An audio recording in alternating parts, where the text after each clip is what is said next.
Well, just a few days now after the Indiana legislation ended, the governor now is giving his take on how he thinks it went. Our State House reporter Emily Longnecker attended this afternoon's press conference with the governor and joins us tonight at 6 with the latest. Emily?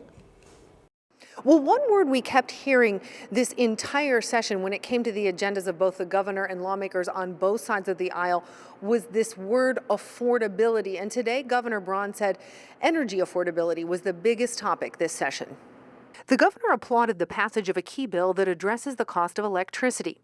House Bill 1002 moves toward multi-year rate plans with performance incentives for utility companies, including rewards and penalties based on affordability and the speed of service restoration. With performance-based rate making, utilities will have skin in the game. Another piece of the affordability puzzle, the cost of housing. This session, lawmakers passed legislation meant to tackle housing costs by increasing supply. The original bill called for loosening regulations and cutting red tape to make building easier. Much of that language got watered down, though, after local governments pushed back. Democrats called the bill a shadow of its former self.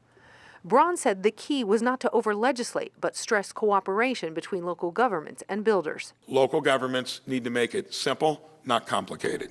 When it comes to education, Governor Braun called legislation banning cell phones for the entire school day one of the session's biggest wins. That ban not only reinforces student focus in the classroom, but also social presence in the lunchroom, hallway, study hall. Kids need to learn and grow without the interruptions of big tech.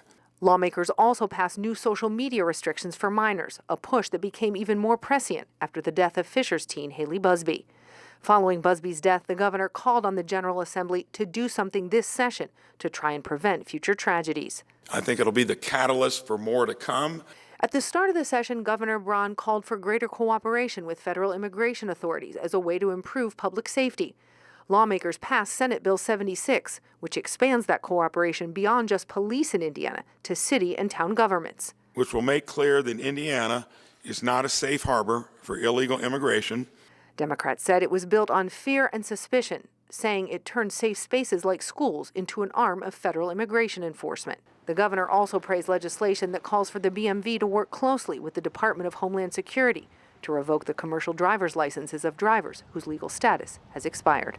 And when it comes to that legislation to create the Northwest Stadium Authority to try and bring the Chicago Bears to Hammond, Indiana, Governor Braun said there was no new news, but he called that legislation great headway and said it said a lot about what Indiana is willing to do to say it's open for business, to bring business here. At the Indiana State House, Emily Longnecker, 13 News.